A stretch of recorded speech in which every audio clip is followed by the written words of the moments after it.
Albert Awol, the voice of the jungle, broadcasting on the DVC to all points unknown. If you're within the sound of my voice, you're listening to Welcome Home Podcast on the DVC.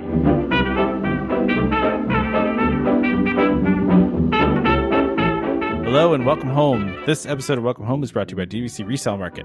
Thank you for joining us on episode 316 of Welcome Home, a Disney Parks and Vacation Club podcast. I'm Tom, here with Trevor. How's it going, Trevor? Hey, pretty good. How's your weekend going so far? It's going. We're recording this a little bit earlier than we usually do. Because Saturday, it's not a Sunday for those who want to know behind the scenes. Yeah, many of you may be surprised to learn that we typically record on Sunday, and then I turn the podcast episode around within an hour or two, and then it gets posted for Mondays. So it's, we are pretty quick, where most podcasts are not that quick. I mean, given most podcasts probably have higher quality standards than we do, but, as far as removing, some people get into like removing certain things and I guess we don't do a lot of editing, but I feel like we have a good process down is why we can do it quickly. Yeah, absolutely. But we're doing it Saturday, and I hate to talk about what I'm going to talk about again, but it's the weather's finally going to be nice. It has been it has been 90 degrees plus here for weeks now, right? Mm-hmm. So we have not been utilizing our season passes at Carowinds, but it's going to be like 77, 78 tomorrow, which let's do a quick Fahrenheit to Celsius for you here, Trevor.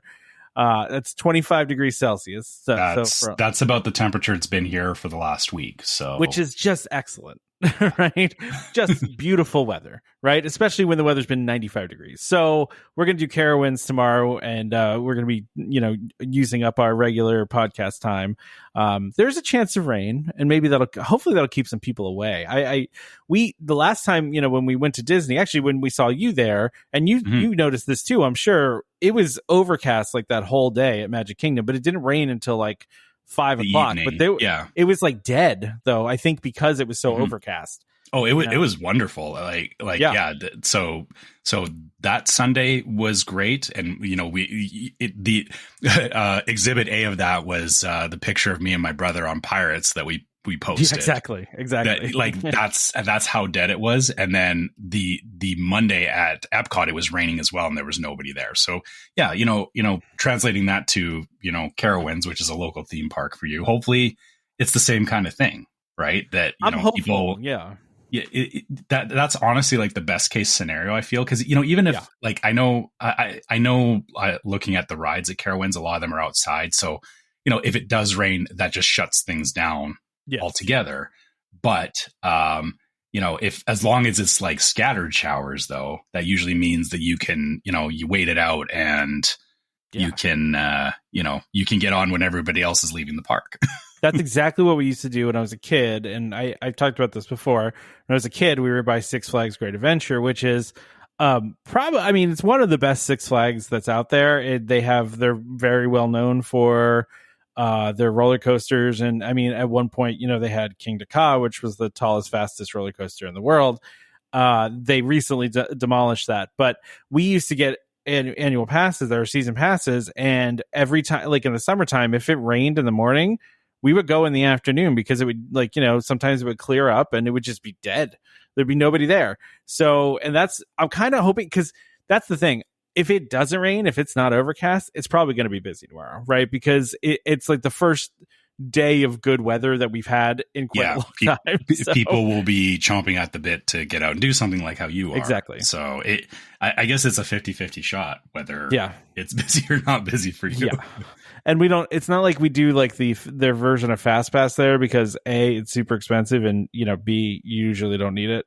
Yeah. We usually don't wait more than 15 minutes for anything, but it is funny how, and I don't know if this change came, I don't want to claim that Disney made this happen across the industry, because I don't know if Six Flags and Cedar Fair and all the those independent ones were doing this beforehand. But I noticed the last time I was at Carowinds that if you go in their app, they are doing pretty much the exact same thing that Disney's doing now, where they have the pass that you can buy that, gets you in all the rides, or you can buy individual rides Mm-hmm. to skip the line. So, and it seems like the price varies by day. It just feels too close to what Disney's doing for me to think that it wasn't influenced by them. But yeah, I mean, that model was not exclusive to Disney before Disney started. Like people have been figuring out dynamic pricing for years.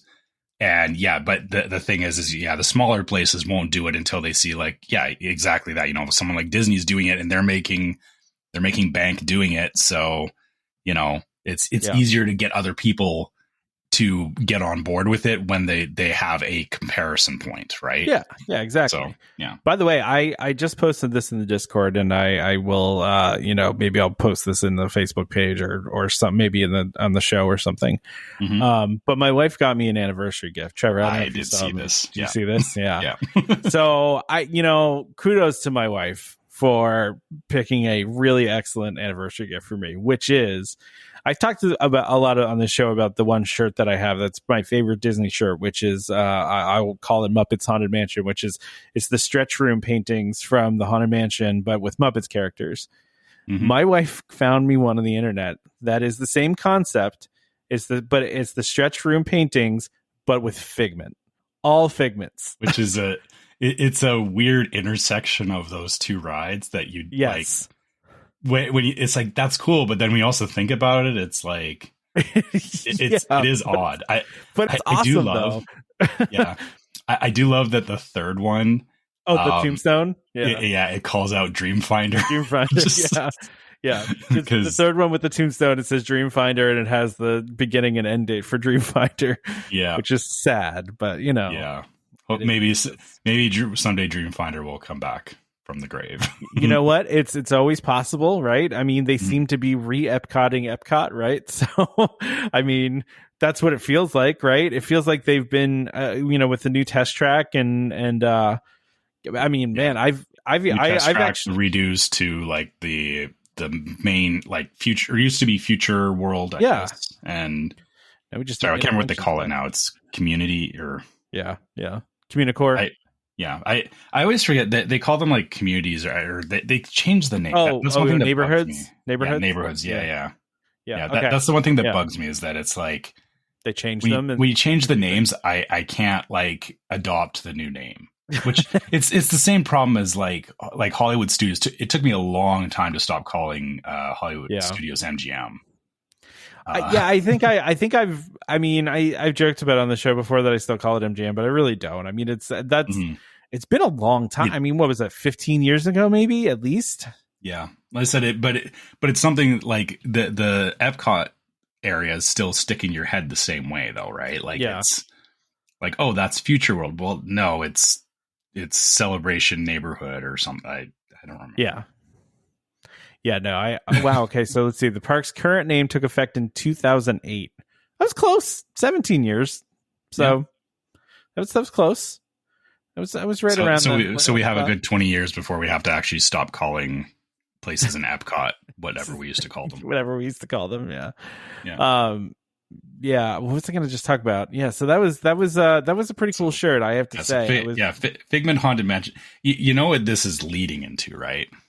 It's a problem. I'll be buying all shirts that are all sorts of different versions of this shirt. I mean that's exactly it. Is that now what other variations of Haunted Mansion stretching room shirt can you get? I'm gonna start looking now. I feel like this is becoming a thing for me. You have to start a collection now. If you have two, that's the start of a collection. That was my wife's idea, was to start a collection to make this like a thing.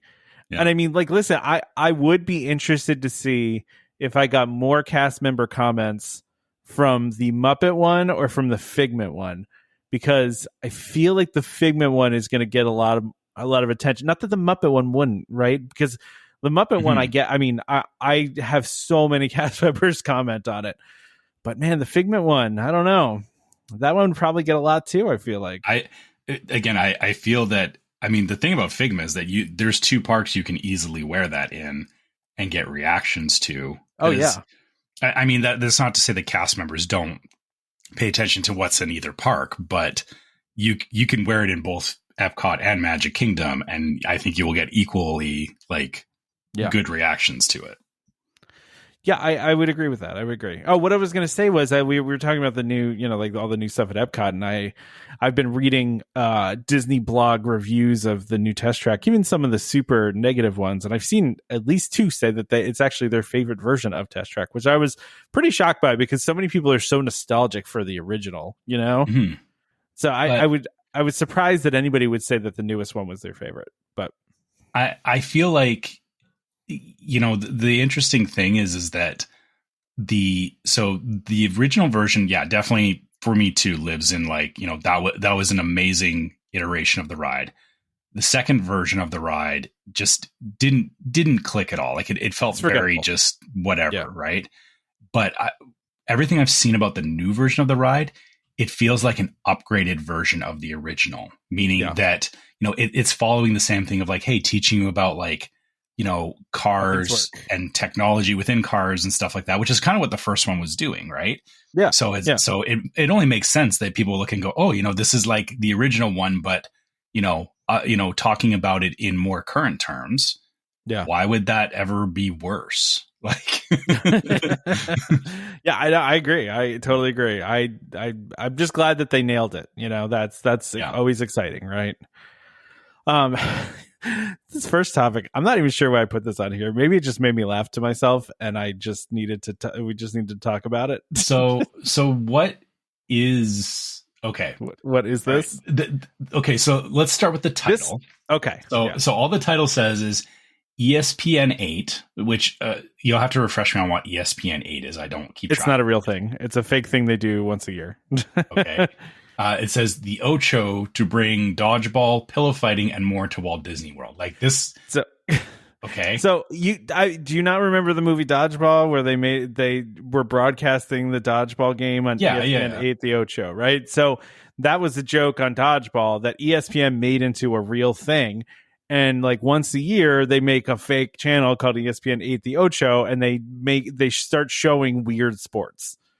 And interestingly enough, they do this most years, and these events usually actually take place down the road from me in South Carolina. But it looks like Disney has now just been like, "Hey, how about you do all this stuff at Wide World of Sports?" Which I guess says. I was going to say. So first of all, admittedly, I don't remember in detail the movie Dodgeball, so I wasn't thinking about it. I know, okay. But I'm kidding. I mean.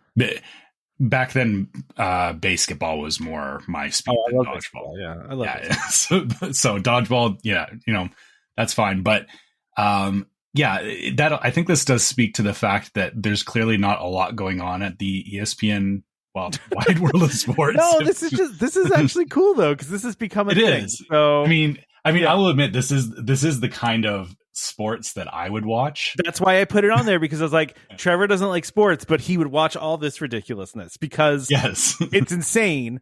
The thing that got me was I want to understand what a combination of archery and dodgeball means. Like, what is that? Like, I've seen something like this where so you have archery. So you have bows, but the ends are like foam ball tips. So you're having to pick up so you can't just throw a dodgeball. You have to pick up and like knock an arrow and shoot it. That just seems nuts. Who came up with that ridiculous? Some people are very good at that. So okay. Yeah, there's also the slippery stairs, which if you've never watched the slippery stairs are hilarious.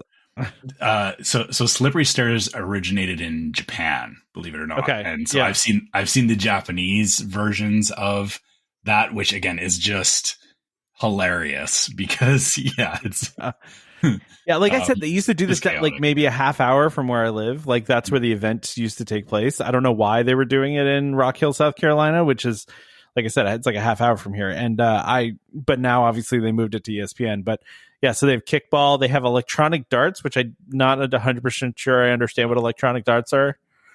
How is that different than regular darts? I don't know. Don't know. Paintball is fun. That'd be fun. Wiffle is interesting as well. Yeah. I've watched bits and pieces of wiffle ball. It's the way they curve a wiffle ball is insane. Like, fun to watch. I don't know what Omega Ball is. though. It's soccer, but with 3 teams and 3 goals. I actually was at a sports bar like a couple weeks ago, and saw one of these games on television, and I was like, what is happening? Like, because it's absurd. 3-sided that piques my interest. It's nuts. Dude, it's nuts. I don't even know how it works. I watched it and I was like, I don't know what's happening here, but this is nuts. So it's funny though, we're actually kind of late to this news because this already happened. Like these events already happened. So but so I assume this is recorded somewhere that you can watch it. Yeah, exactly. So you should go watch it. But I guess if you were at Disney World, you could go and do this. Oh, they also have pillow fighting too. Trevor. Yeah. You miss pillow fighting. Like, I don't know how I missed pillow fighting. How could you miss watching pillow fighting on TV? You know what I'm surprised is not on here is tag, because tag has become like an actual sport. I've watched professional tag is serious business. Like, yes, but how do they not have that on here? That's shocking to me. That feels like it should. Maybe it's too high up in the echelon of. It's too real now. It's too real of a sport. Yeah, could be. All right. Well, I mean, yeah. You know. I was initially skeptical when you put this on here. I was like, why are we talking about this? But I see the logic now. You get it now. You get it now, right? And yeah, it's like you said, it's a good use of wide world of sports. I guess they probably knew that, there wasn't, a lot going on in the summer. And now that I think about it, there is this is the dead sports time. This is the dead sports time. So I guess that is a good way to fill the time. And these are just entertaining to watch on TV kind of things that's actually, I would have missed that if you didn't bring this up. Now you can maybe find a replay somewhere. I'll check this weekend because we have time now since we're not recording the podcast tomorrow. Maybe I'll spend some time looking up extreme archery. I want to know how pillow fighting is scored. Like, is there like, how does that work? Like fencing, maybe? Like, is it? I don't know. Because fencing's like you count like solid hits, right? Like, yeah. And I guess is there? So here's the other question too: is in official rules, are headshots okay? Because like, I don't know about you, but when I used to have like pillow fights when I was a kid, like there hit a point where everyone had to agree that like headshots were off limits because you could take somebody out. with a good headshot. I just pulled up a video of this and it's hilarious. I have to send you this because this is it's more ridiculous than I thought it could be, and I don't even All right. Okay. We're gonna watch this on the side while we continue on the show. So if I start laughing randomly, you'll know why. I don't even know how to describe it. Oh wow. Okay. They're like full on in a boxing ring. They're in a boxing ring and they have these like they're like pillows that have like hand straps on them. Yeah. And they're just beating the heck out of each other. It reminds me of when I was a kid, and I don't know if this was your time or not, Trevor, with the soccer soccer boppums or whatever. Remember they were like they knocked each other out. Yeah. Okay, headshots are on the table. Oh my god! Oh, that double KO is amazing. If you just Google this, wow. Okay, that was great for a laugh. 100% worth it, right? Yeah. I know this isn't really strictly Disney news, but it was happening at Disney World. Listen, it's happening on Disney property, so I think it's ESPN, fair to talk. So it's still Disney news. We don't always talk about ESPN stuff, but that's because, like you said, I'm not a sports guy. I don't, I fully admit it. I'm just not into sports, but this is meeting that intersection of weird enough. Yeah. Weird and silly enough that I'll watch it. Dude, the best part is like you said, it was a dual KO at the same time. They both hit each other in the head simultaneously. That almost seemed planned. Like it did, right? It did. It felt rigged. It felt rigged. It felt rigged. I don't know why I can't speak right, but yeah. Amazing. It's just amazing, excellent. I would have gone to see this live. It's funny because all the times I've been at Disney World, I've never gone to Wide World of Sports. Now, given there was no reason for me to, right? Like I'm not going to cheer competitions or anything, so there's no reason for me to be there.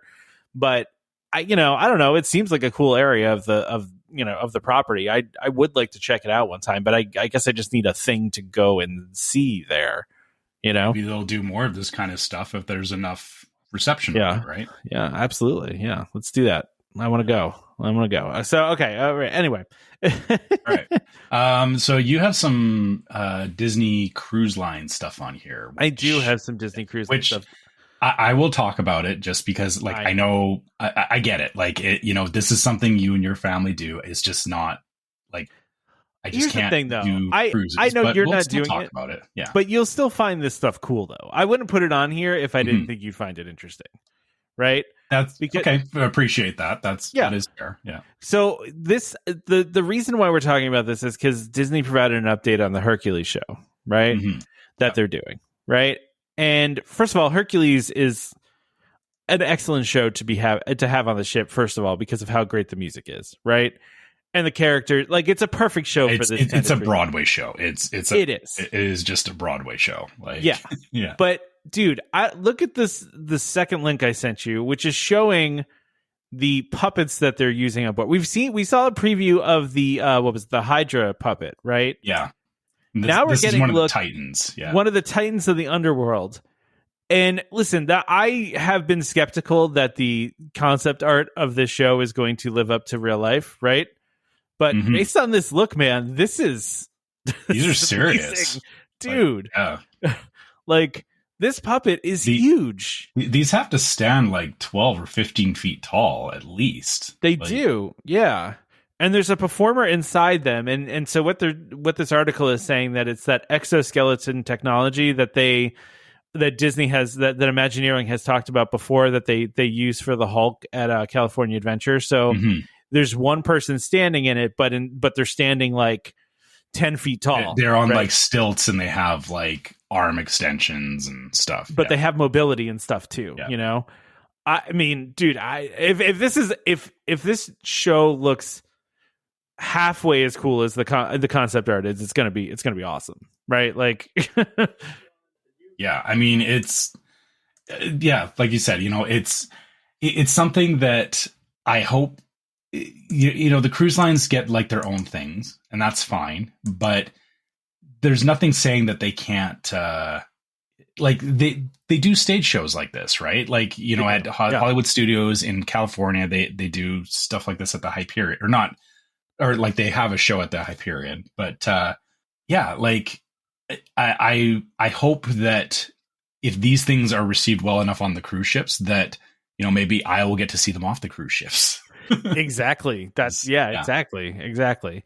I mean, listen, the Hercules, whatever you think about Hercules as a movie, the music in the songs in that movie are fantastic, right? Like, great songs. So that's why it's so great for a show.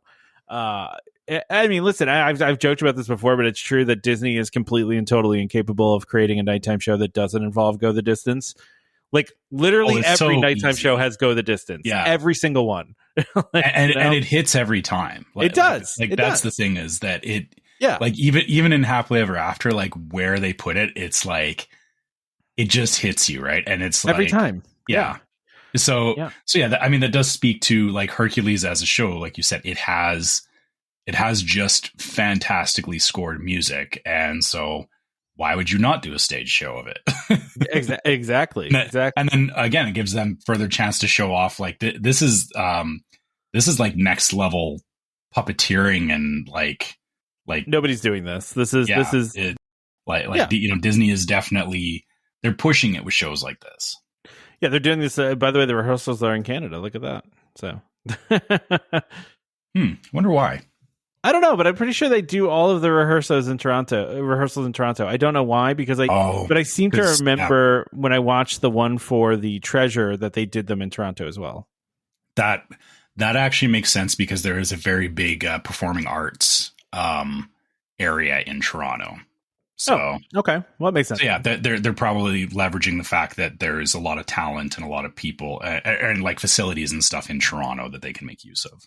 Yeah. Okay, well, that makes sense. All right. Well, let's go ahead and do our ad. The sponsor of this episode is DVC Resale Market. DVC Resale Market, a world of DVC companies, the leader in the DVC resale industry with 13 former Disney Vacation Club guides and 3 former Disney Vacation Club quality assurance managers. If you're thinking of buying DVC, browse the largest selection of DVC resale listings anywhere with DVC experts on hand 7 days a week to answer your questions. If you're thinking of selling, turn to the friendly professionals at DVC Resale Market, where over 98% of listings sell within 30 days. In 2024, DVC Resale Market helped over 4,400 families join or add on to their memberships. Go to dvcresalemarket.com/welcome home or call 1-844-DVC-PROS. That's 1-844-382-7767. And when you speak to them, be sure to let them know that Welcome Home sent you. Some more Halloween stuff, Trevor. I don't know how good you are with. I know we're still far out here, but we got more Halloween. So we talked about Christmas last week. Let's talk. Now we're going to Halloween. Yeah, it's August, and I know that like not so scary Halloween party is starting up in like 2 weeks. Yeah. Like we're 2 weeks out on it starting. So fair, I guess it is coming up. It still feels weird to talk about Halloween stuff in August because I enjoy Halloween. Like, don't get me wrong. I enjoy Halloween, but I enjoy Halloween starting from October 1st. This feels a little odd. The parties start August 15th, so a couple more weeks here. It's funny because my sister-in-law had decided that they were going to take a trip without us, which is cool. Like, that's fine with me. I was like, "What? You guys don't want to get free rooms, like, and have the DVC rooms?" But it's like, you don't want to have the advantage. That's fine. It's cool. No, it's cool. You can stand in line with everybody else. Yeah. But anyway, they had asked us. They had texted Karen, and Karen yelled to me from the other room. She's asking if you think they should do the Halloween party, and I was like, her kids are, I want to say 5 and 3. And I was like, I don't think so. That's I was like, what time do they go to bed? And she was like, pretty early. And I was like, the party doesn't start till like 7. So if they're not going to stay up long past 7, then it's not worth it, right? Yeah, you're missing, like, you want them to stay up for the parade. You want them to be able to go around and do stuff, which, yeah, if they're going to bed really early, you're just going to have a meltdown partway through if you're trying to keep them up late. So...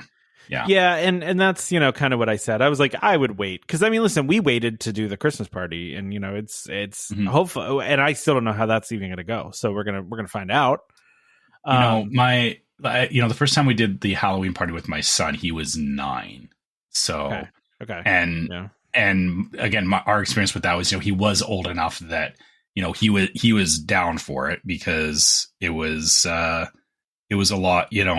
He was, he got to stay up later because he was hitting that point where, kids want to do that. And so we were letting them stay up later. But then also, he understood, or he was better able to take in everything that was happening. Like, it wasn't all quite so overwhelming. And I think it also helped too that we didn't make it our first trip.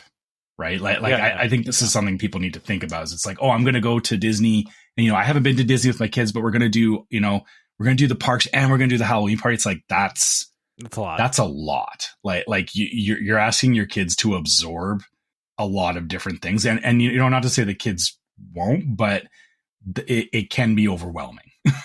Well, and that's why, even for for us doing the Christmas party, we are not going to go to the parks that day. Right. Like we're just going to show up for the party. We're going to show up at 4:00, when you can get in. But we're not going to do the parks for the rest of the day because I feel like my daughter would be exhausted. So, and I'm going to encourage all of us to take a nap. You know what I mean? Or like make it a pool day, right? Like just, hang out at the pool, relax. And then, well, we're not even staying though. We're not, because we're going to be at my mom's and she's an hour and a half away. You're just going to drive in the afternoon kind of thing. Yeah. Yeah. Yeah. Trevor, can I suggest something? Can I make a suggestion? All right. How about a mini food time episode? Mini, just to talk about Mickey's Not So Scary Halloween food party. Party food. Okay, we can do a mini one. Yeah. Okay. Look, I'll just play the theme song for 2 seconds. Ready? Okay, there you go. All right. It's mini. You just get the beginning of the theme song. That's all you get. We need to get somebody who does like a good Minnie Mouse voice for a mini food time. Yeah. Yeah. We'll do since there's not a lot of news today. I mean, and we don't have time to do a food time, and we're talking about the Halloween party. Let's talk about this Halloween food. And okay, Halloween parties too don't have a ton on the menu anyway. They don't. So yeah, that's true. That is true. All right. You want to do merch first? Or you want to do food? Let's do the food first. Okay, let's do food first because we like talking food. So this is for the foodie guide for the Mickey's Not So Scary Halloween party. There's a lot of new stuff, actually, ton of new stuff. So we'll go down first to the Plaza Ice Cream Parlor for the Pumpkin Sundae, which is a new item.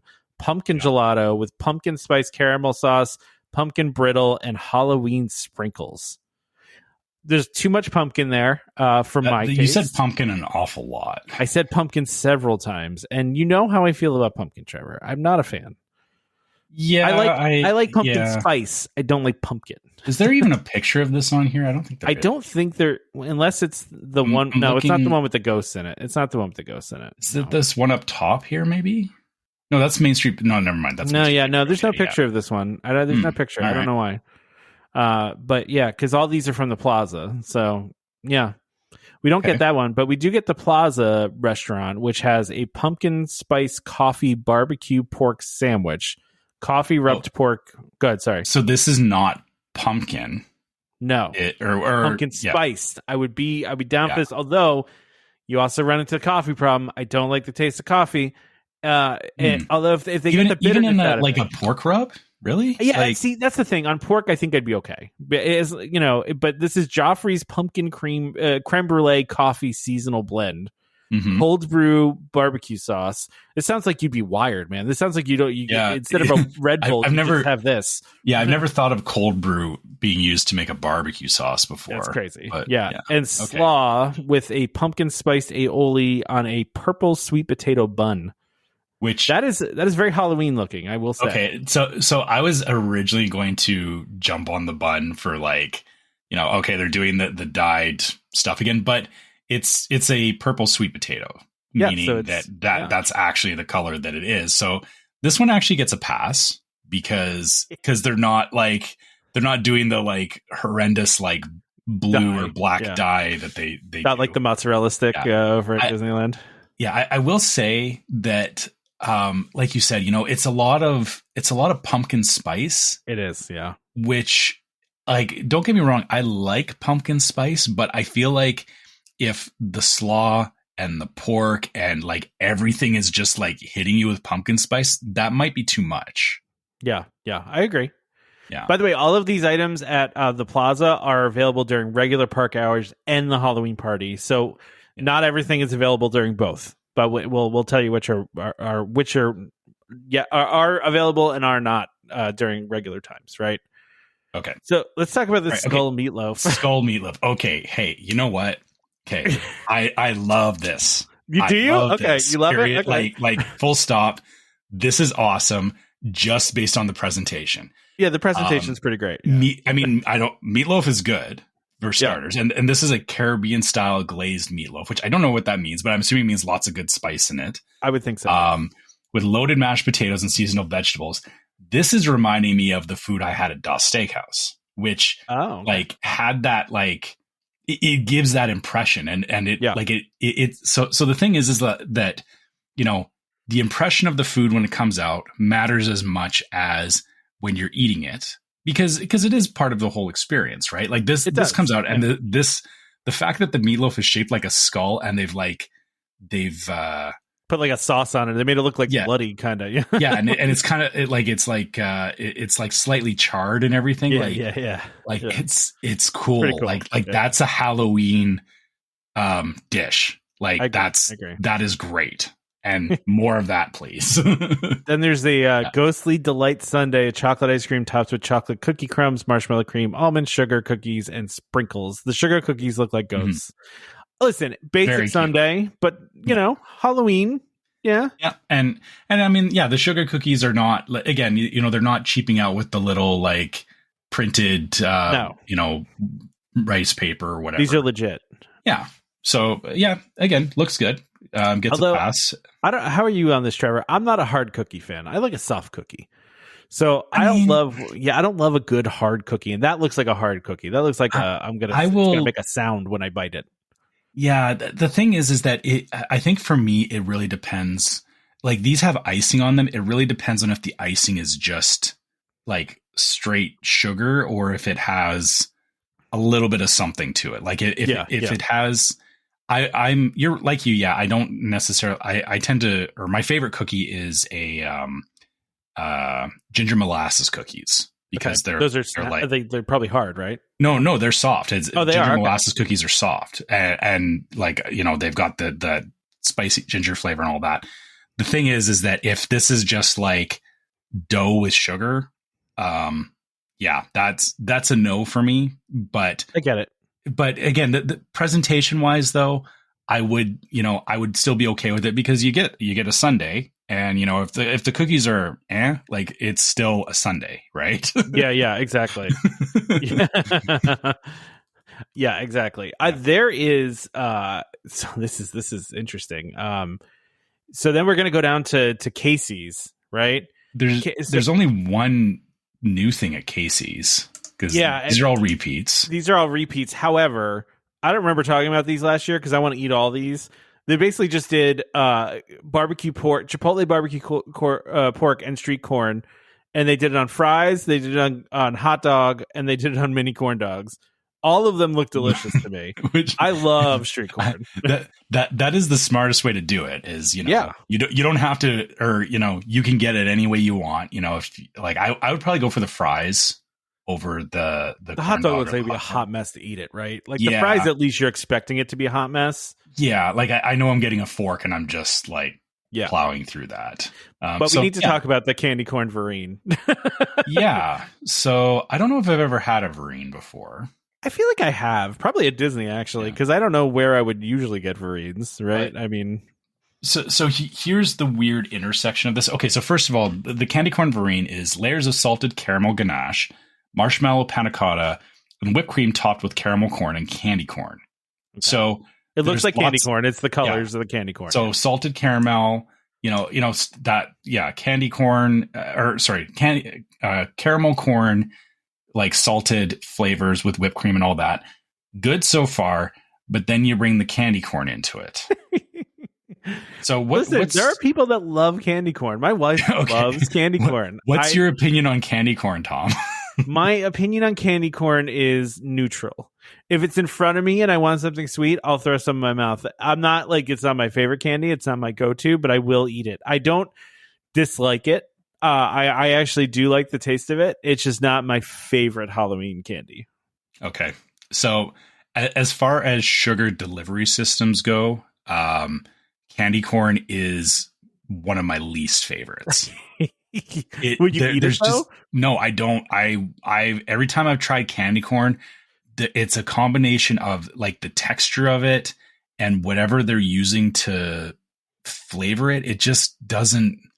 I don't know. It never sits well with me. Like I always feel like after. I mean, it does. I eat it, so it does have the mouthfeel of eating a candle. I mean, it does. Yeah, like It's that waxy kind of thing to it. And so I'm looking at this like.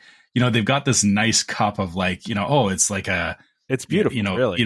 Like a creme brulee kind of thing. But then the candy corn colors and the candy corn on top make me go, ew, I don't want that.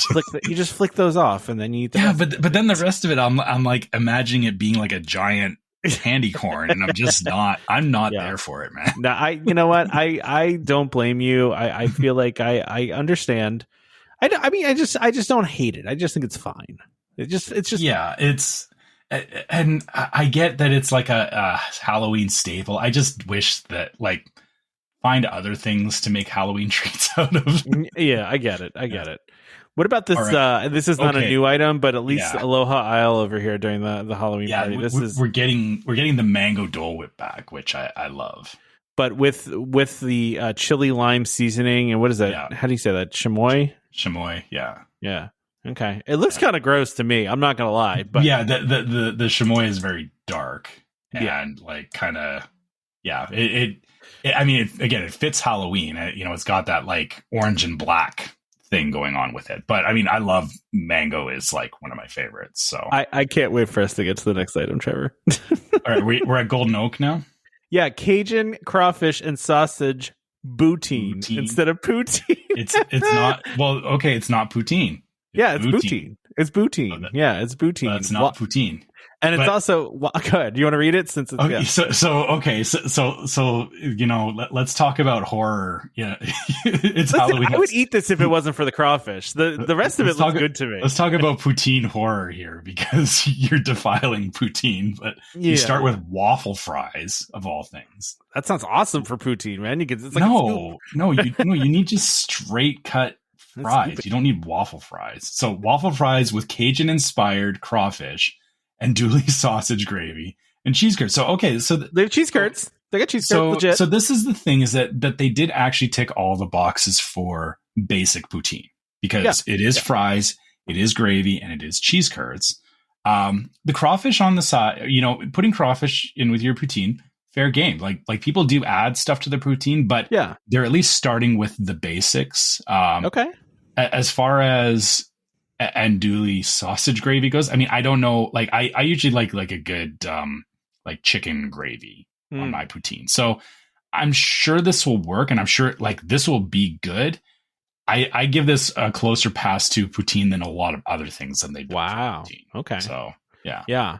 I've always heard that there's like a chain restaurant up by you guys that's like just a bunch of different varieties of poutine, and it just sounds like heaven to me. Like I just want to go there. Oh, where? I mean, I forget what it's called. I've just heard of it. I don't know where though. I mean, there's a bunch of places that do poutine. So I don't know which one you're talking about. I have to look it up because I don't remember. Someone sent it to me one time, and I'm like, and it sent me the menu, and I was like, I want to go there and eat all of that.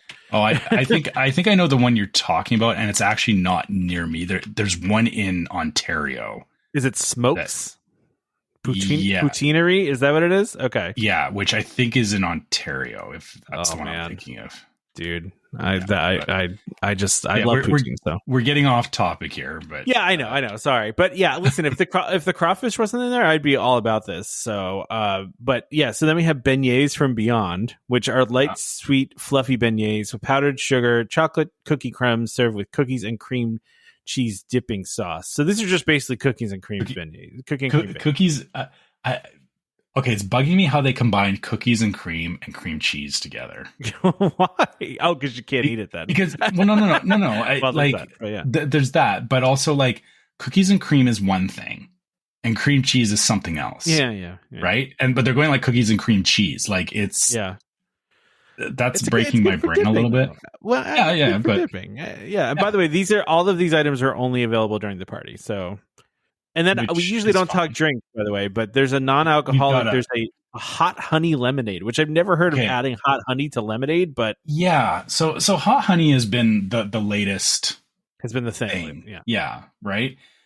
Does it need to go in lemonade? I mean, it's adding spice to it, which is not like, you know, adding a little bit of spice to your lemonade is Yeah. I could see this being tasty.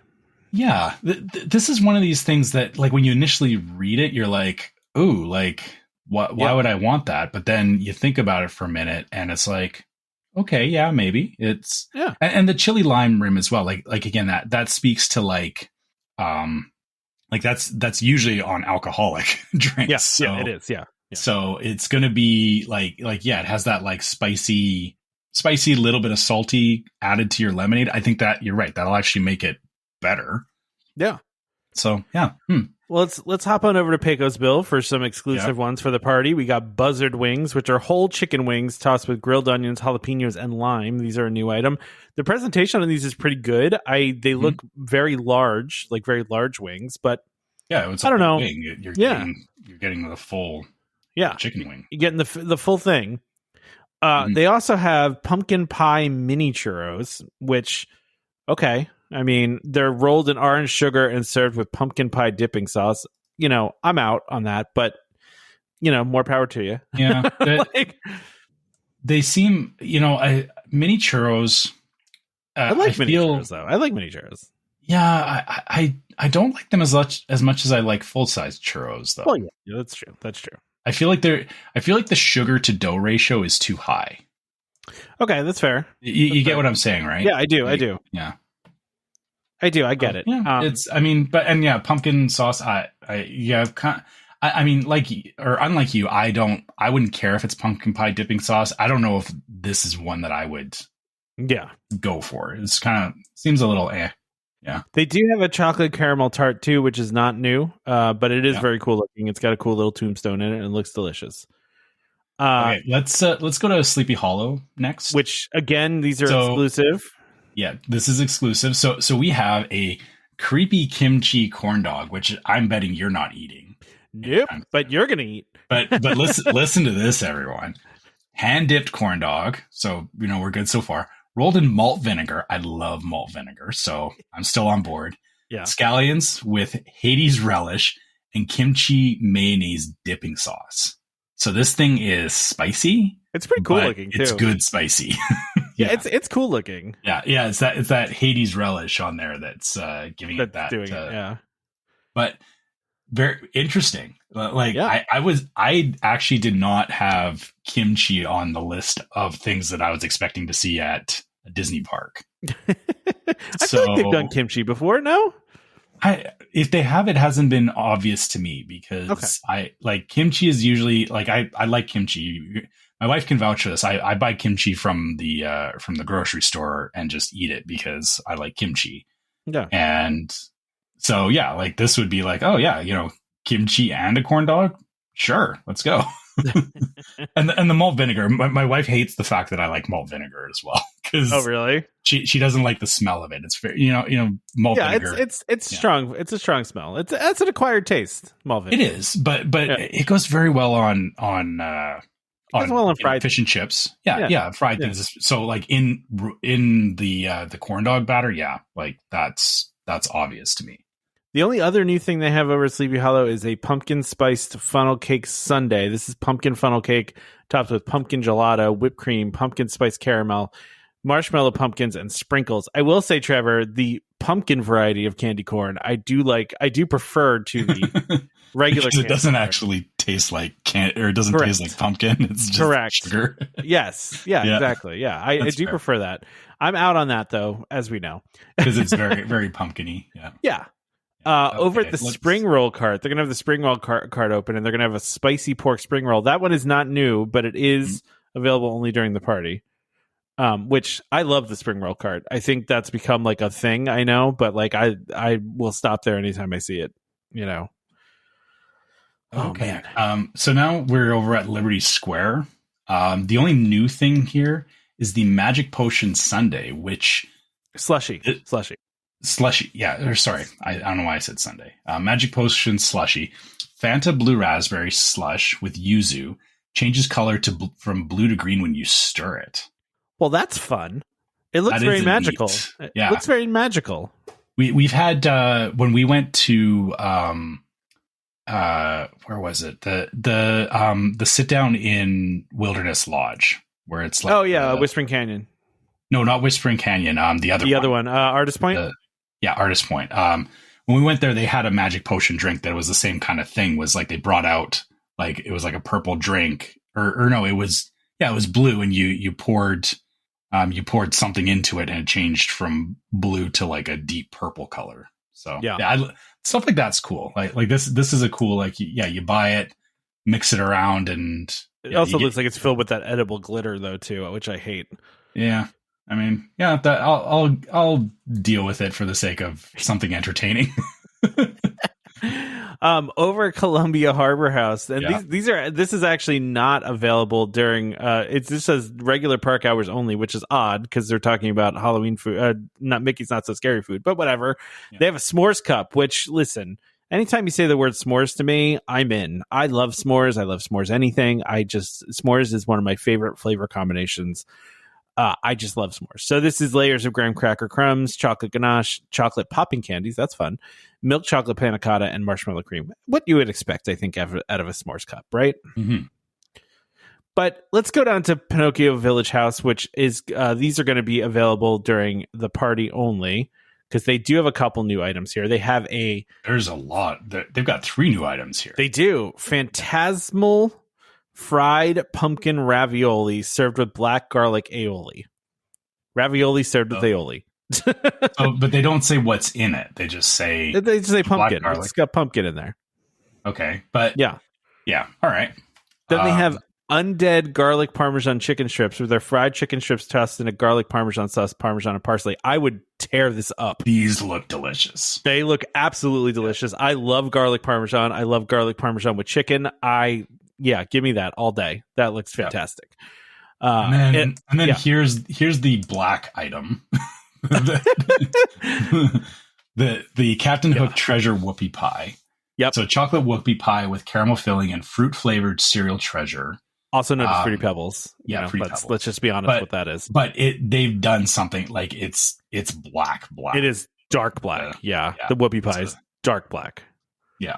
But I do like that they've got the little sugar skull on there too. Like it very much, again, the presentation of it is fitting with the Halloween party. Yeah, absolutely. And this would be something I shouldn't kid myself. As an adult, I would eat this, but my 12-year-old self would be like, I would be begging my parents to stop here and get me one of these. Oh yeah, absolutely. Oh yeah, absolutely. Yeah, 100%. It looks like Be Our Guest doesn't really have anything. They have like some new drinks, but outside of that, it's all the same menu. Yeah, we can skip on that. Cinderella's Royal Table has this supernatural shrimp, which reminds me of the scene in Beetlejuice. I was gonna say exactly the same. Yeah, thing. right? I knew where you were going. Yeah, it looks like the shrimp cocktail from Beetlejuice. Yeah, it looks exactly like that. They had made it like a hand coming out. That's pretty cool, actually. I dig that. That's neat. I like that they're doing this thing where like this other thing here. What is it? Beef and croûte? Is that how you say that? On croûte, yeah. Yeah, is braised beef short rib cooked in blood red wine demi-glace, served with roasted seasonal vegetables. They basically made this plate look like a crime scene. Yeah, this is again back to what I was talking about at Das Steakhouse. Is that this is similar to what my plate looked like at Das Steakhouse. Yeah, and. There's a weird, like you said, it looks like a crime scene, and it feels weird when you start eating it. But I can assure you, this is probably really, really good because red wine demi-glace is just like delicious with beef, and again, I like it. It's so weird because like Disney, they're starting to hit that like themed food. Again, it feels like these are definitely leaning into like, oh, this is themed to the Halloween party, and it looks fun. It's not just like the same thing done 5 times, but with like they just changed the sugar thing on top or whatever. Like this is very cool. Like they also have what is this next one? A chicken roulade, which is roulade, yeah. A chicken stuffed with, was it mousseline? Yeah. Mousseline and black truffles over frigola pasta with aji, amarillo, and red pepper sauces. So you get this red and yellow sauce. Splatter. All over the plate. Yeah. It's very artistic. It is. It's very artistic. This looks like a Festival of the Arts dish. It does. Yeah. Why? Wait. Why are they like? It looks like tie dye almost. Why is this not at Epcot? I don't know. It could be. I want to talk about the creepy cheesecake though, man. Let's talk about that one. Because they basically made a cheesecake that looks like a hunk of cheese, like you would see in a cartoon. Yeah, like it's so cartoonish though, but they made it so they also put like some like green stuff around it, so it looks like the cheese is rotting. And it's called the creepy cheesecake. It's pumpkin cheesecake, spiced oranges, orange curd, and chocolate crumble. But it looks awesome. This is again one of these things that like feels uncomfortable when you start eating it because like your brain is telling you one thing. Yeah. Your brain is like, should you eat this? This looks like it's rotting. But then you're like, oh wait, but it's not real though. Okay. But it's delicious, and I should keep eating it. Yeah, exactly. See, that's fun. I love that. I love that this is the kind of stuff that they're doing. Let's pop over to Friar's Nook. Sorry, go ahead. I was going to say that these ones are going to be hard because they're only available after 4 p.m. And at Cinderella's Royal Table. Yeah. So you're gonna have to score a resi for that one. Yeah. Yeah. If you don't have a reservation, you're not getting it. Yeah. Much like the lounge when I was there, like the person told the if you heard from my recap of my vacation of how a lady, a DVC member yelled at me, if you don't have a reservation, you're not getting it.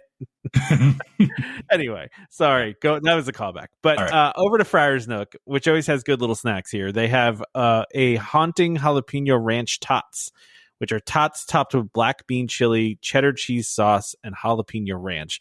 I was in on this outside of the black bean chili. I'm not a big bean person. Mm-hmm. But yeah, I mean, it looks pretty good.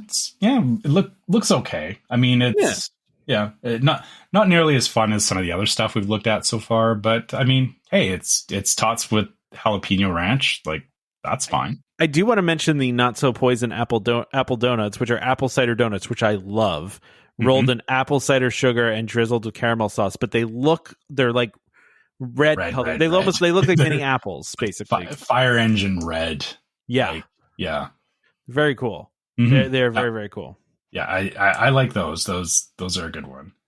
Over at Storybook Treats, you want to talk about the Ursula cone, which also looks very cool. Yeah. So this is a wild berry soft serve, which I don't think we've seen a lot of wild berry. I don't feel like we have. No. Yeah. Wild berry soft serve with candy coral and citrus cotton candy in a black vanilla cone. It's pretty cool looking. I mean, it looks like Ursula. It does. Yeah. Yeah. It's very well themed. Cool. And again, the flavor profile of it, citrus cotton candy with a wild berry ice cream, like, I wouldn't have expected that, and that's a good thing. Yeah. Because this is what they should be doing for these Halloween parties, is giving you stuff that you wouldn't expect. Absolutely. And they have a ton of new stuff here. Like a ton. Yeah, I didn't think there would be this much, I'll be honest. There's a lot. There really is. You do have to go further down here, Trevor, though. This is the next thing for anti-gravities. Oh, no, Cosmic Rays has the not so poison. Has an apple slushy. Yeah. I mean, it didn't feel like anything special. All right, okay, fair. Neither does this Candy Bowl Sundae, which basically looks like they took all of the sponsored things that they have and threw it onto top of salted caramel soft serve. This looks like somebody stopped at one of the trick-or-treat trails and just emptied a couple of bags of, like you said, whatever's at the trick-or-treat trails into a bowl. This looks like we have a chain around here of like frozen yogurt places where you do your own topping called Sweet Frog, and my daughter loves it. And this looks like what she makes when we go there. She just dumps a bunch of candy on top of it, and that's basically somewhere in there is ice cream. Yeah, somewhere in there is ice cream, but that's besides the point. You don't care. No one cares about the ice cream part. So. Yeah, this just looks like a bowl of candy. Yeah. I guess it is fair play for Halloween. Yeah, I can't be mad about it. It's just I have no not problem. As inspiring. Yeah, it didn't need to be anything crazy, right? It's just a Sunday. Yeah. But down at the lunching pad, they have a skull cake, Trevor. That is a banana cake filled with dulce de leche. It looks like a skull, and it also looks like it's like bleeding out of its eyes. Yep. Oh yeah, on board, 100%. Yeah. That is very cool. That is what we need. That that we've been getting. That seems somebody found a skull mold, and they're making various things with the skull mold. We have a surplus of skull molds. Make everything into skulls. Yeah, and that's fine. Like I'm down with that. It works, right? Yeah. I agree. Yeah. Boy, let's skip over the popcorn bucket because they're the same as last year. They did like they're not new. So okay, so that's it for food though. That's it. They're boring. Okay, boring. Oh man, a lot of fun food, but a boring popcorn bucket. Yeah, well, what are you gonna do? We can talk really briefly here about some merch. There are some cool Spirit jerseys.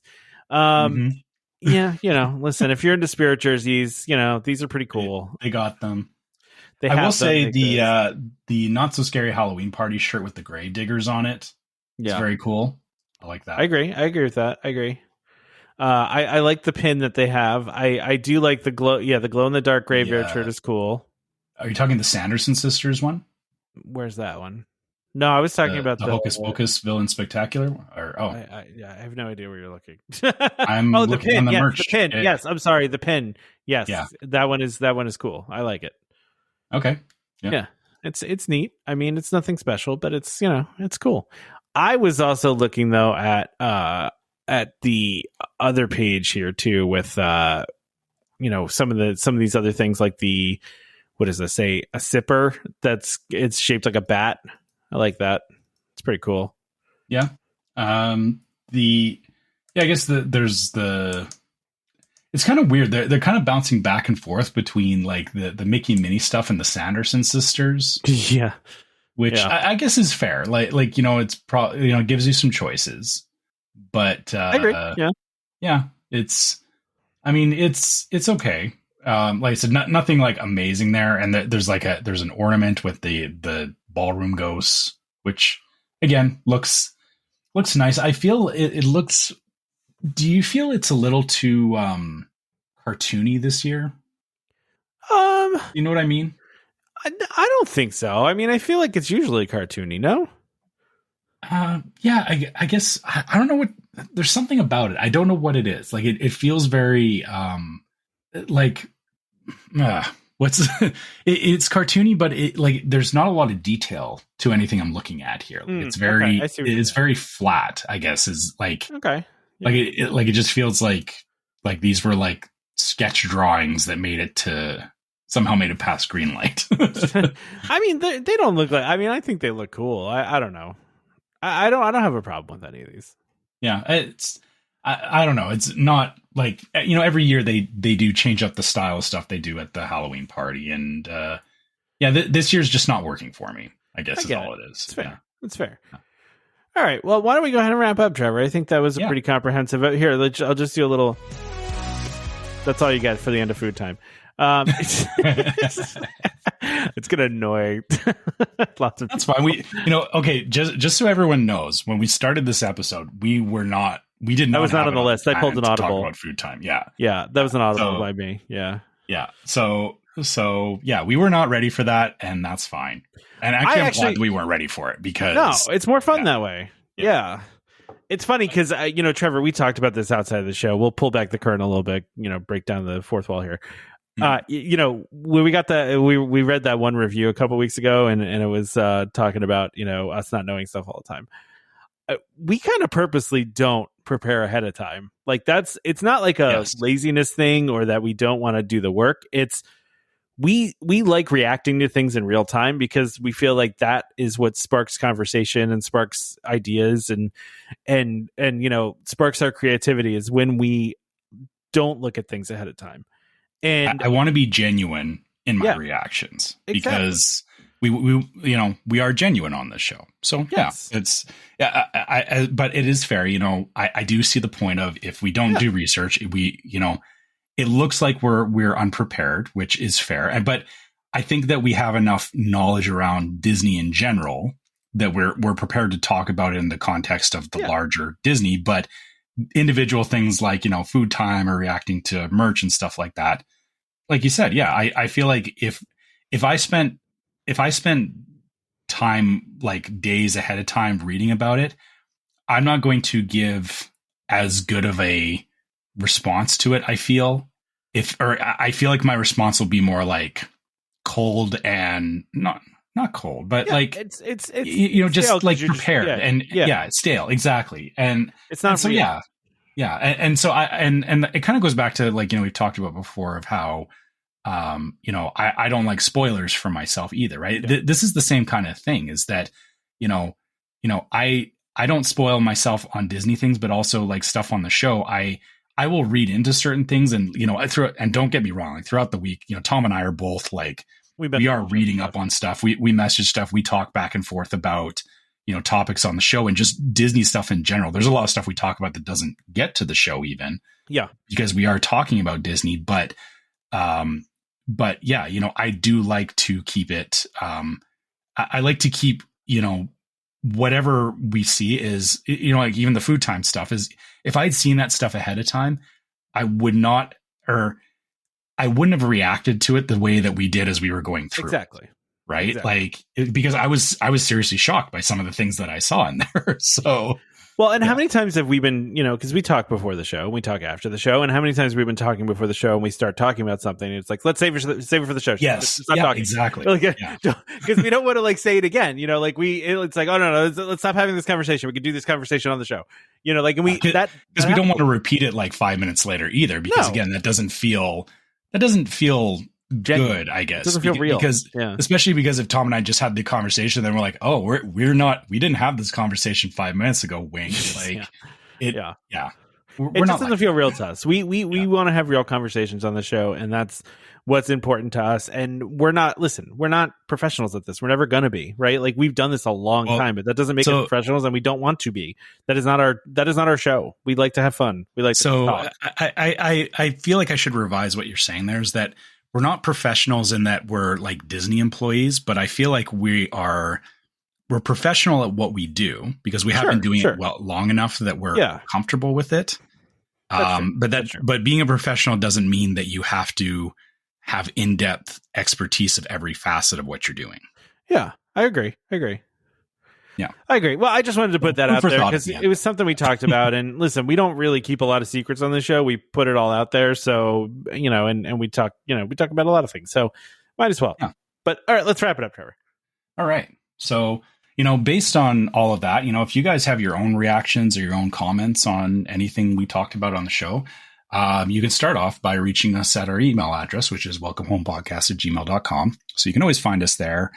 We love hearing from you guys. And similarly, you can find us on Facebook, which is also Welcome Home Podcast. You can find us on YouTube as Welcome Home Podcast.